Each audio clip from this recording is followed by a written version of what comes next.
Hello everyone, Kent.Bressler here. I want to welcome you to Kent's Kidney Stories. During our time together over these podcasts, I'd like to discuss kidney disease. I'd like to tell you about my journey as a transplant patient, but also talk about dialysis, kidney donation, and just about anything else that might be of interest. Kent's Kidney Stories, podcast endorsed and sponsored by kidneysolutions.org.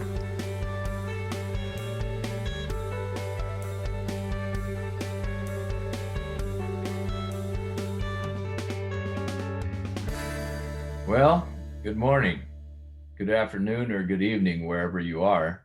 This is Kent.Bressler, and we're going to pick up on some podcasting. And today I have a really lovely guest that I'm going to introduce to you in a little bit. Before we start, though, I'd like to pray, and that's our usual course. So if you'd hold your hands and bow your heads. Holy Spirit, drive away from us all forms of sickness and disease. Restore strength to our bodies and joy to our spirit, so that in our renewed health, we may bless and serve you now and forevermore. For all this we ask in your loving name, Lord Jesus, amen. Okay, let me tell you, folks, this is a good time of the year, but we're still in this pandemic, and I wanted to just relay to you that the rollout of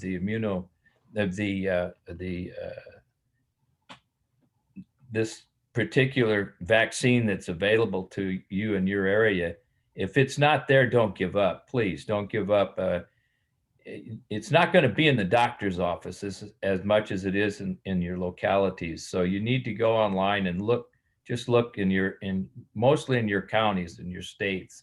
The states are driving it, but I want you to get it. If you don't get it, we don't get to where we need to be to get rid of this thing, or at least control it so that we can get back to a semi-normal life.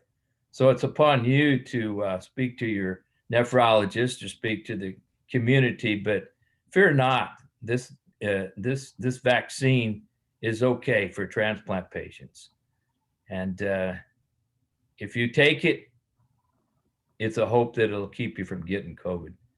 All right, so this morning I always say morning. I don't know what it is for you, but I have a really nice guest. First before we start, Jason, my pal, is a year old today, and I don't want to forget that at all, because a 1 year kidney anniversary is a special thing, and we podcasted him, so you go on and listen to that. He tells a great story. He's a good historian, and he's a great guy.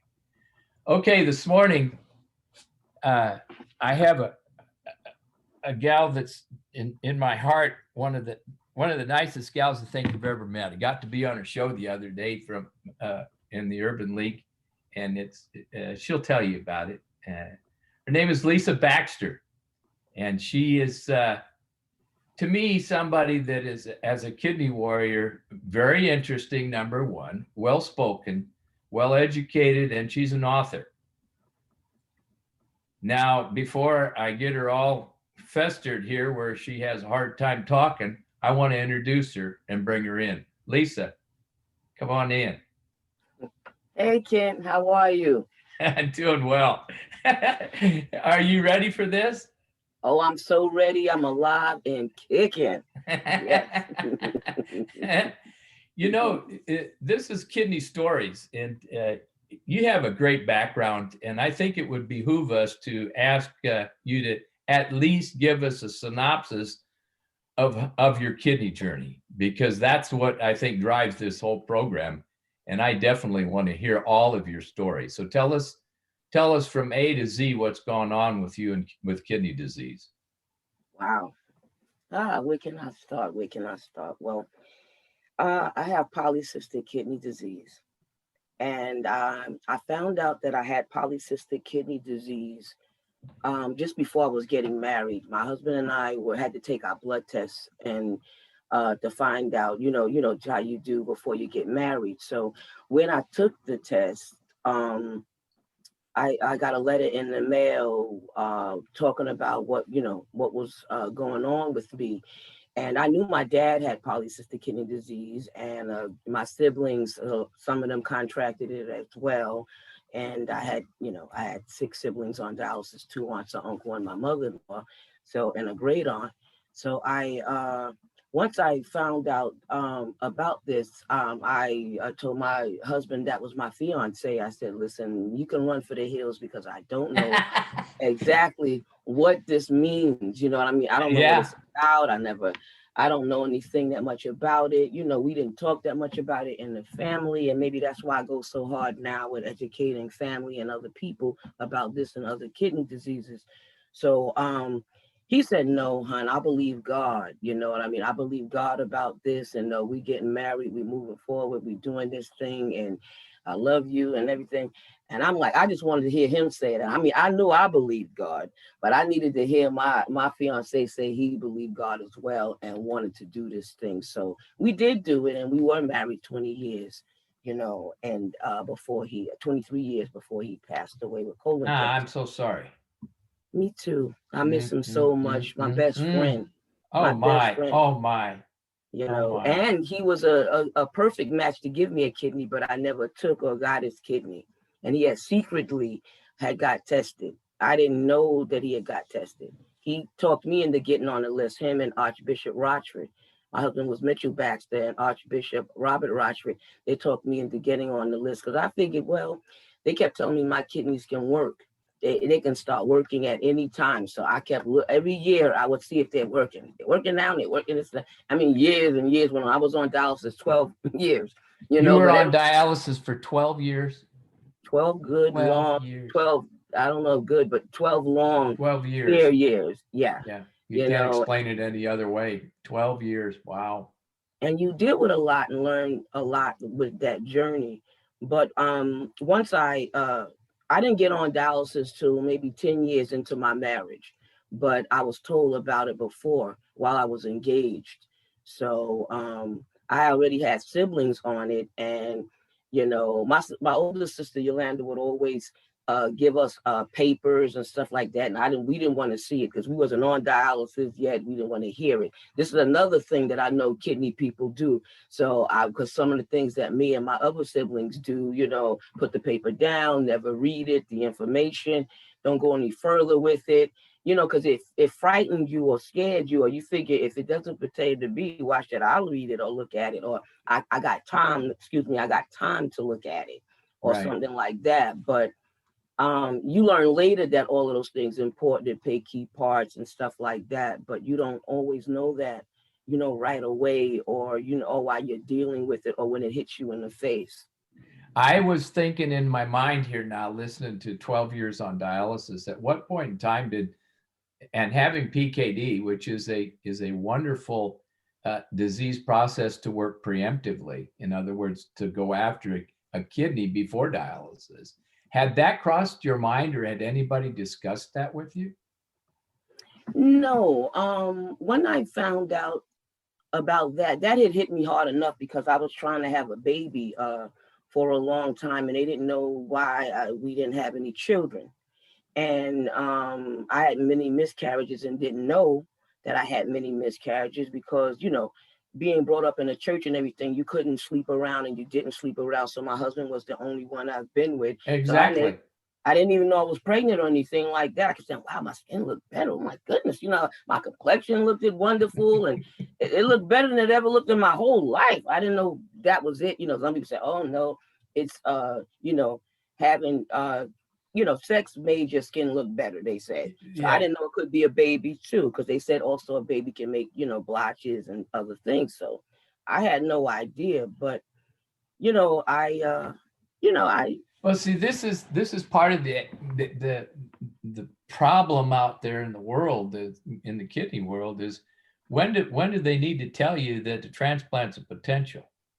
They never told me. They see? never told me that, and they really fought. My regular doctor, and when I got the nephrologist, Dr. Abu, I miss Dr. Abu. He was an excellent nephrologist. He had passed away. Um, they really fought to keep me off. I mean, when I became anemic and everything, they were giving me the shots and everything. Epo, yeah.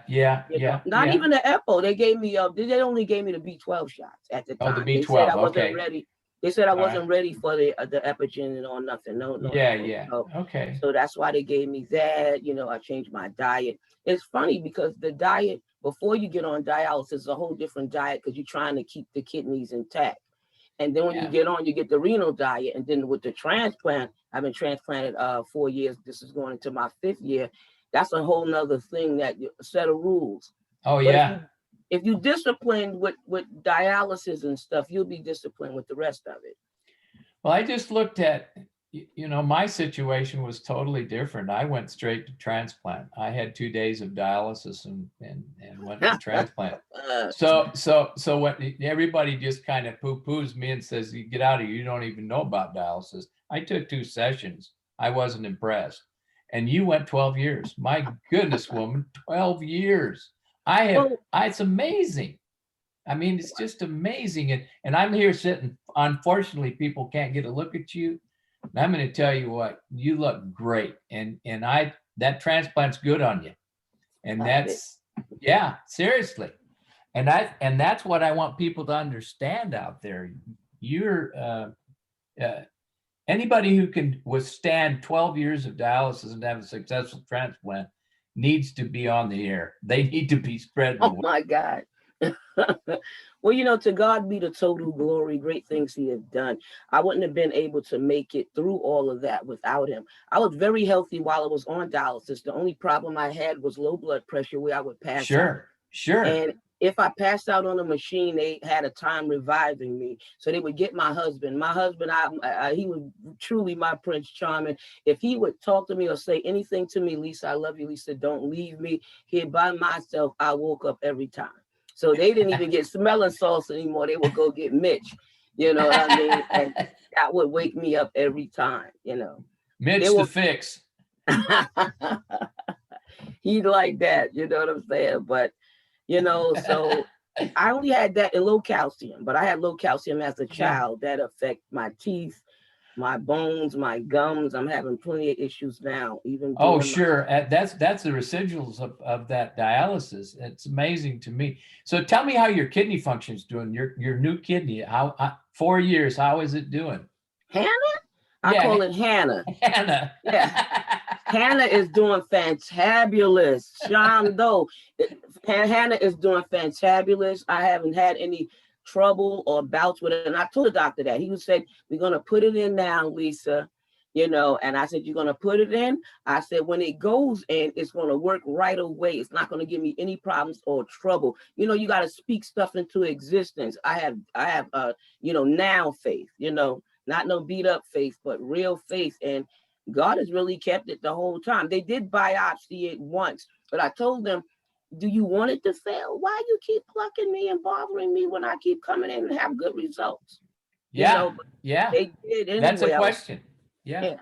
That's I was scared. A big question. Yeah. When they did the biopsy, because I never had a biopsy before. And boy, they wasn't supposed to show me the long needle on the table or something. And the interns or the little people I call it, I don't know if they, I want to say little people. Right. They made a mistake, the 2 girls, because the lady was hollering at them. You let us see that? She already nervous. We tried to give her a tranquilizer. She did not even fall asleep or getting drowsy or nothing. We don't know what to do with her. She's looking straight at us. And I said, oh my goodness. I even filmed part of that. You know what I mean? I filmed some of everything. Yeah. I filmed most of my journey and everything, because I thought it was important. So my husband used to film me. He was my film man. And that's why the Lisa Baxter show was like 10 years in. I saw that he was doing that. I wished I'd have done that. Can you imagine having 33 years of footage?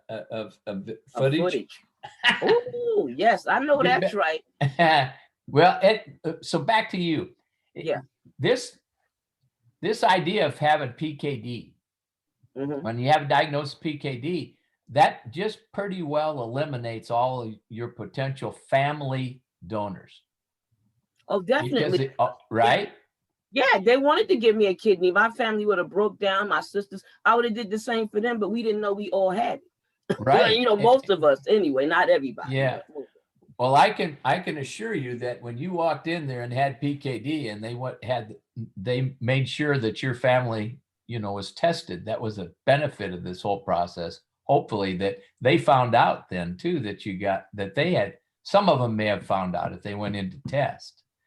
But this thing follows a familial line. It's genetic, yeah, through and through. So what did you get for a kidney? Did you get a deceased kidney, or did somebody else step up and give you a living donor kidney? No, I got a deceased kidney. A young man gave me his mom's kidney that I didn't know, but she had had a heart attack or what have you, and I got one of the kidneys from her. Blessing. An amazing. I don't know where we get off worrying about how things work, because God's got it all taken care of anyway. I guess people need to understand. Yeah, and when you went through all of this and you had your husband, I bet it was a total shock to you to find out that you could actually, after 12 years, actually feel as good as you do. When did you start? How did you feel after you had the transplant? Like the day of the transplant, when you woke up? Oh, I was sore. Yeah. I was sore, and I remember being there. I mean, they really had, this room was really dark. I mean, well, I think it was one lamp or something on or something in there. Well, because it was just me and the doctor and the nurse was in this room. And I felt, I kept looking around, so I thought I was dreaming. I said, who's these people? I was saying, like, oh, I'm looking at them and everything, and they're looking at me and they're talking to me and stuff like that. And they kept saying, Lisa, you're holding your urine, let it go. I said, I am. I didn't even know, I've been winning so many years, I stopped going for about 4 years. 4 years without going to the bathroom, urinating.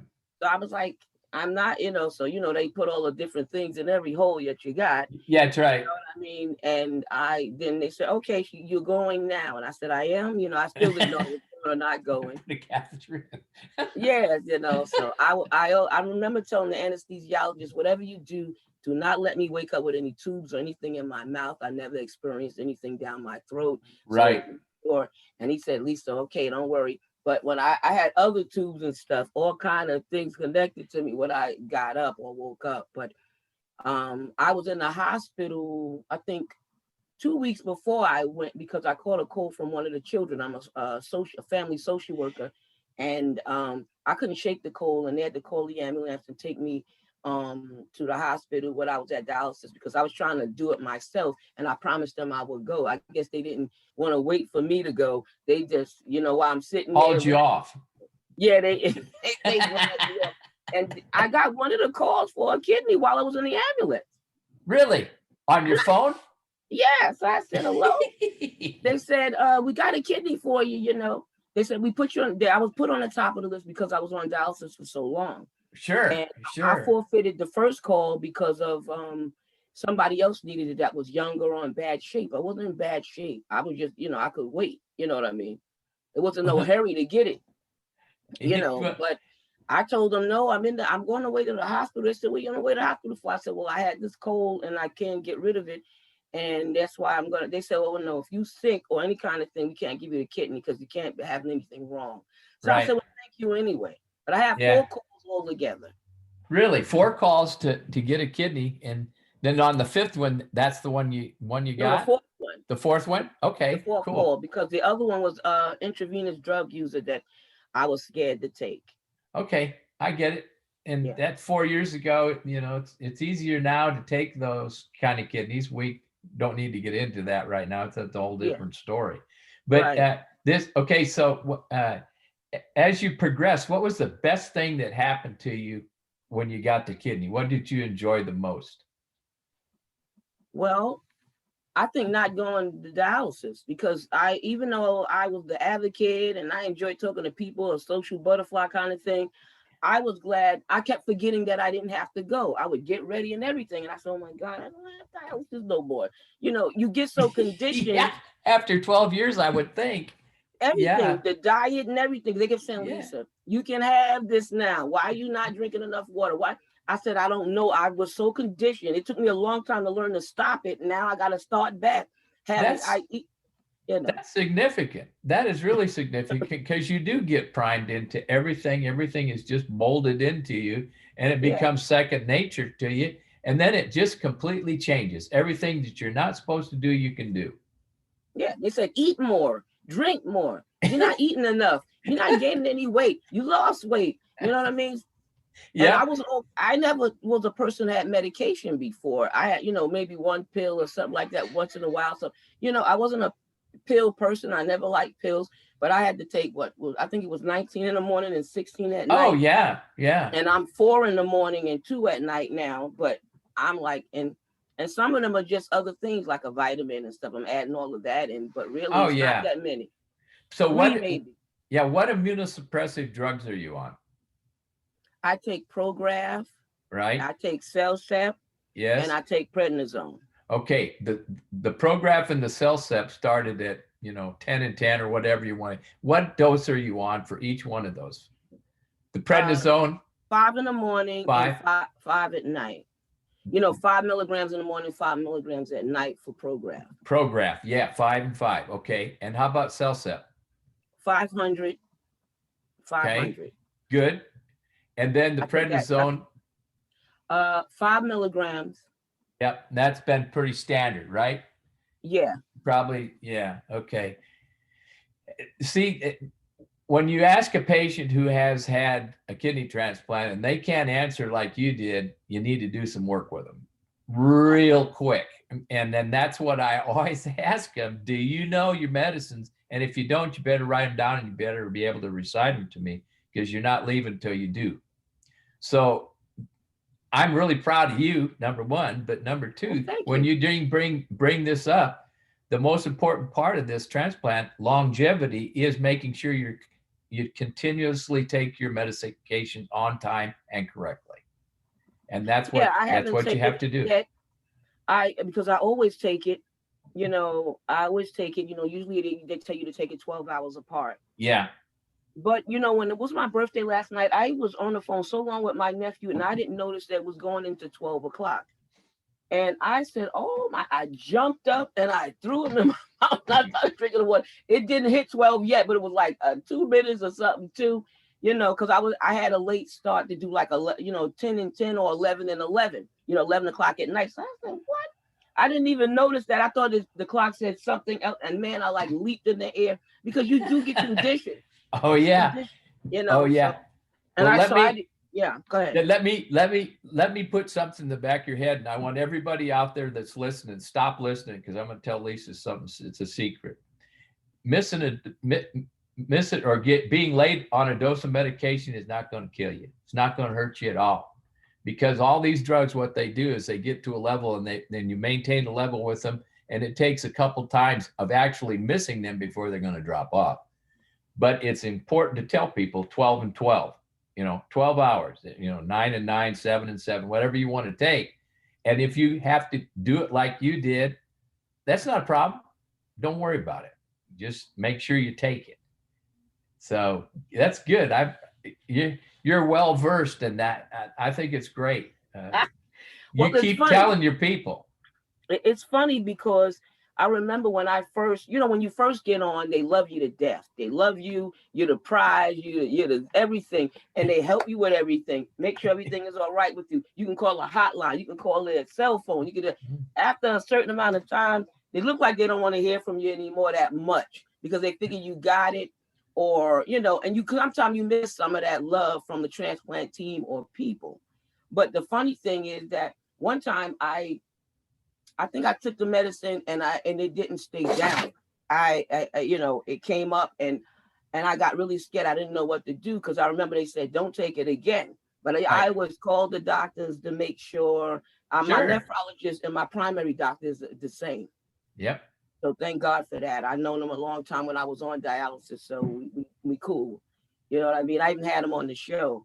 But and even one time I left the medicine at home, I thought it was in that pocketbook. So what I learned to do is put medicine or stuff in every pocketbook, everything that I carry, because you change a pocketbook or a bag and you be saying, what? I usually check everything at night, but I checked it at night, but I must have still grabbed the wrong bag. So he said, Lisa, don't worry about it. Like, calm down. When you get home, I want you to just take it right away. Da da da da da. But I Yeah. just didn't want Hannah to fail in no form or fashion. Well, you better take care of Hannah, because Hannah's going to stick around. And Hannah's very important. Matter of fact, Hannah's probably more important than you are to yourself, if you really want to know. I ain't mad at you. Come on here. Say it. Say it. Do your thing. When you said something in there about, you have a mentor, that person that you can call. That's what we do at Kidney Solutions. We provide a mentor for you for the rest of your transplant life. Mentor. I wish I did. You know what I mean? But exactly. I used anybody I knew. So sure. If you were a doctor, a nurse, or a friend, or even somebody that had a transplant, I just maybe might have dialed you up. But I always called the team basically. And right. because that it was too fresh and new to make a mistake. But I want to tell you the question, the story behind calling the kidney Hannah. Yeah. My husband wanted to have he always wanted a daughter, and I wanted a daughter and a son. So we said if we ever have any children, we pick some biblical names, and he picked Hannah and I picked Ephraim. Yeah. I picked Ephraim. You know what I mean? So we always just said the Hannah and Ephraim. But when we got older, I said, look like me and you gonna be the only one that's the children in the family, because we are kids too, look like taking care of each other, because I sure take care of him, be his caregiver. He was always mine and took care of me from head to toe as well, and everything like that. That's what marriage is about. And you gotta really mean those vows, because so many things happen within between that time from when we started, 26 years. That's great. Yeah. Wow. Give yourself a hand. So you made another statement in there, if I recall, get me right. Your doctor, your nephrologist, is you don't have a PCP. I don't either. Because he is my primary. My nephrologist. That's right. That's my general practitioner. My primary. He's your primary caregiver. And I have always said, nowadays they don't do that. They try to push you off, tell you get another one. But I've always had my nephrologist, because every time you ever go to the hospital, every time you're associated with another physician, what's the first thing he does? Picks up the phone and calls your nephrologist. So what's the use? And they bark, they back off, they push away, but I've never let them do that. That's all I go. Then I take care of the rest of my things. My urology appointments and my dental appointments, my other heart doctor, and all these kinds of things. I keep up with that stuff. Me too. You got to. Yeah, exactly. That's the point. My question to you. Your health concerns now, as you get older and your kidney gets older, you have to really be on the ball to do the things you have to do. Yeah. Your female things, your heart things. Definitely. Because when you age, I don't care if you had a kidney transplant or not, your body's going to change, and your organs are going to change. Your heart's going to, get older. Your kidney's going to get older. Your liver's going to get. So you have to be the person that takes care of it, not somebody else. Do you believe that? Well, yeah. I mean, you got to be the main person in your life. You're there. You're supposed to even have a say-so, or a decision to help make these decisions and stuff like that. You might you can run it by somebody if you want to, but when it all boils down to it, it boils down to you being educated about your illness, you being educated about your body, how it affects you, because sometimes the thing affects you may be different from somebody else. You know what I mean? So, but everybody's listening to that, because I'm going to repeat it. You're responsible for yourself. No one else is responsible. You can get all that information that you need, and you should do that. But when it comes to a decision, it's up to you, right? It's not up to. You gotta live with it. That's right. And you go with an educated decision. You don't just poo-poo it and move on and say, I'm not going to worry about it. that's denial supreme, and that gets you in big, big trouble. So, okay, so here's a good one for you. Are you gonna get immunized? Are you gonna get the vaccine? I don't know. I would like to see how it plays off, with other people first. I'm not Okay. gung ho about jumping into stuff right away. I never was. I question things. I analyze stuff. I look at it. If it's a benefit to me, sure, you're right. I will definitely be the first one there. Okay. It has been told to me about it. I got a text about it Okay. from the doctors, and they said not my primary. It was from one of the clinics that I deal with, and they said we don't have it ready for you yet, but you're one Right. of the ones and things like Right. that. So I thought that was sweet and nice that they said that, and it's good to know. I know I have doctors in the family that push me and my sister to get it because my sister's afraid too. She's been on dialysis 24 years. Okay. So you know what I mean? She's still around, you know what I mean, and everything.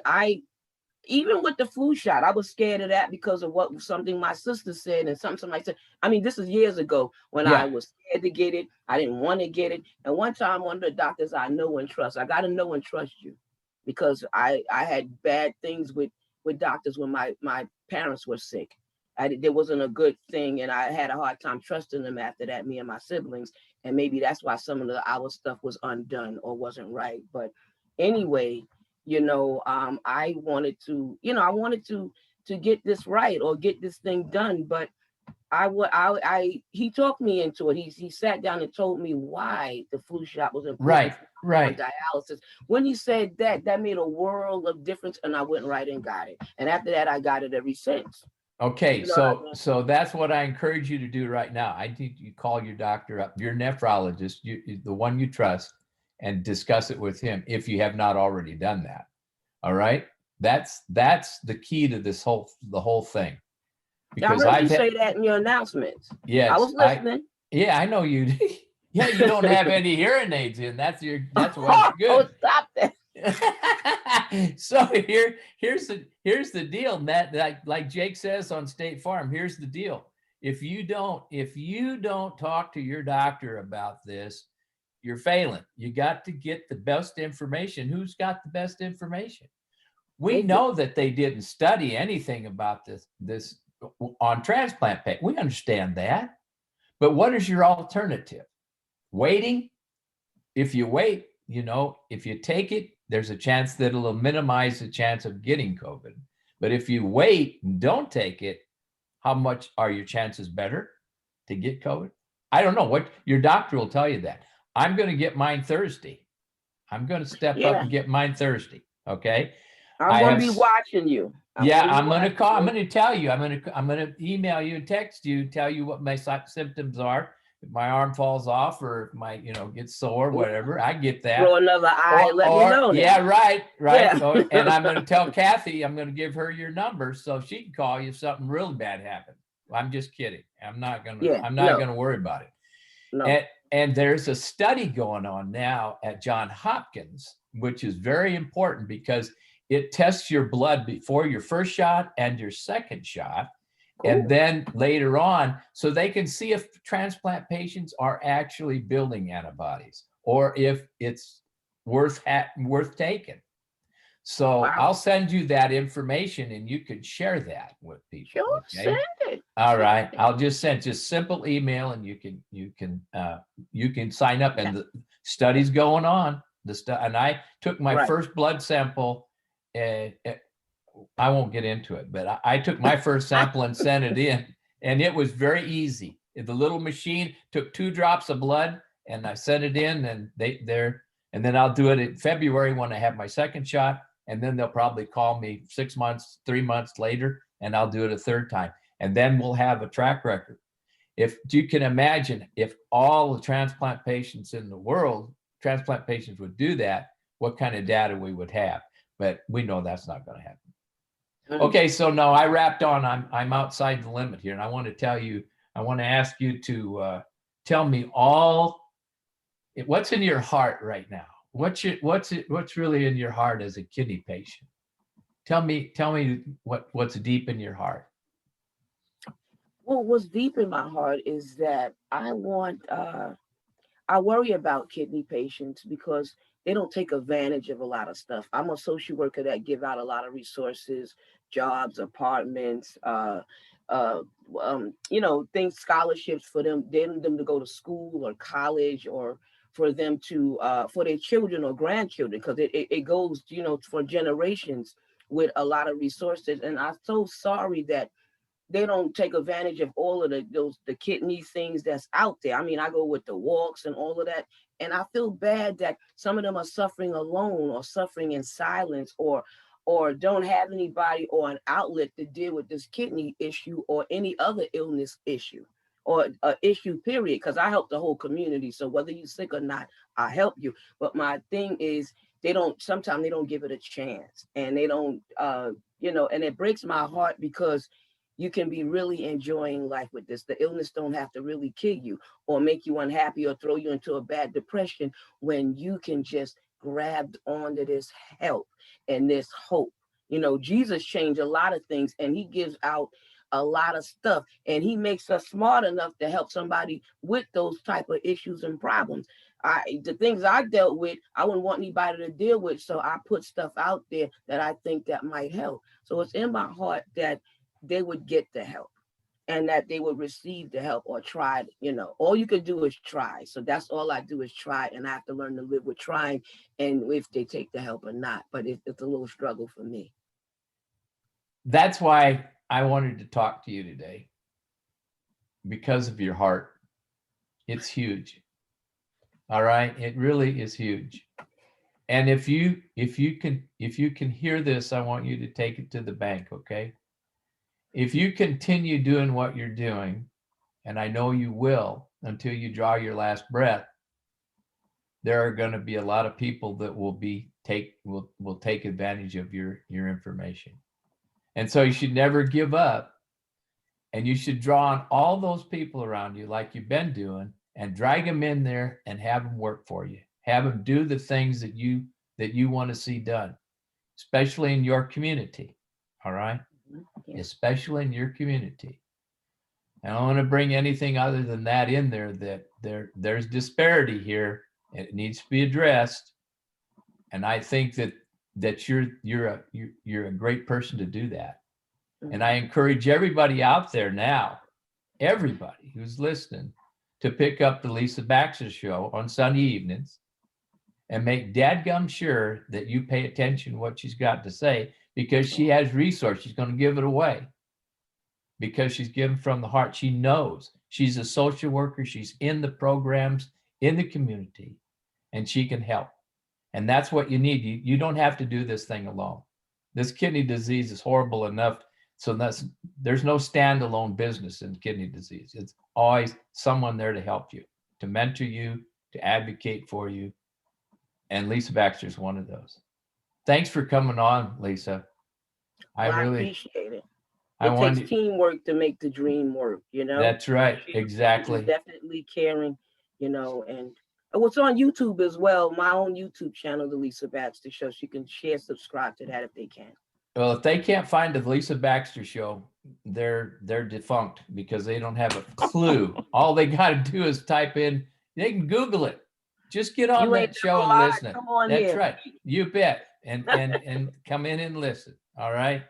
Thank you. Okay. Well, we're going to move on. And I'll tell you what, I got an open invite to you. You call me, anytime if you want to come back and do this again, and we can talk about specifics. I'd be more than happy to have you. I'd love to have you. Anytime. All right. We're family now. That's right. Okay, folks, listen. I don't have any pearls of wisdom, but I know if you go to that Lisa Baxter Show, you'll hear them. I do want to tell you one thing from my heart, that Kidney Solutions is here for you.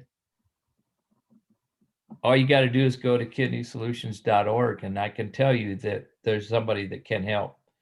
If you're looking for a donor, if you're looking for advice, help, and if it's there. If we don't do it there, we'll find somebody that can help you. Don't walk this walk alone. You walk with Jesus, but you can walk with us, because we believe in Jesus. We believe that he's the true believers always believe, and they always come out ahead. So just stay with this thing. Don't give up. Kidney disease, you can live with it. So till next time, keep breathing.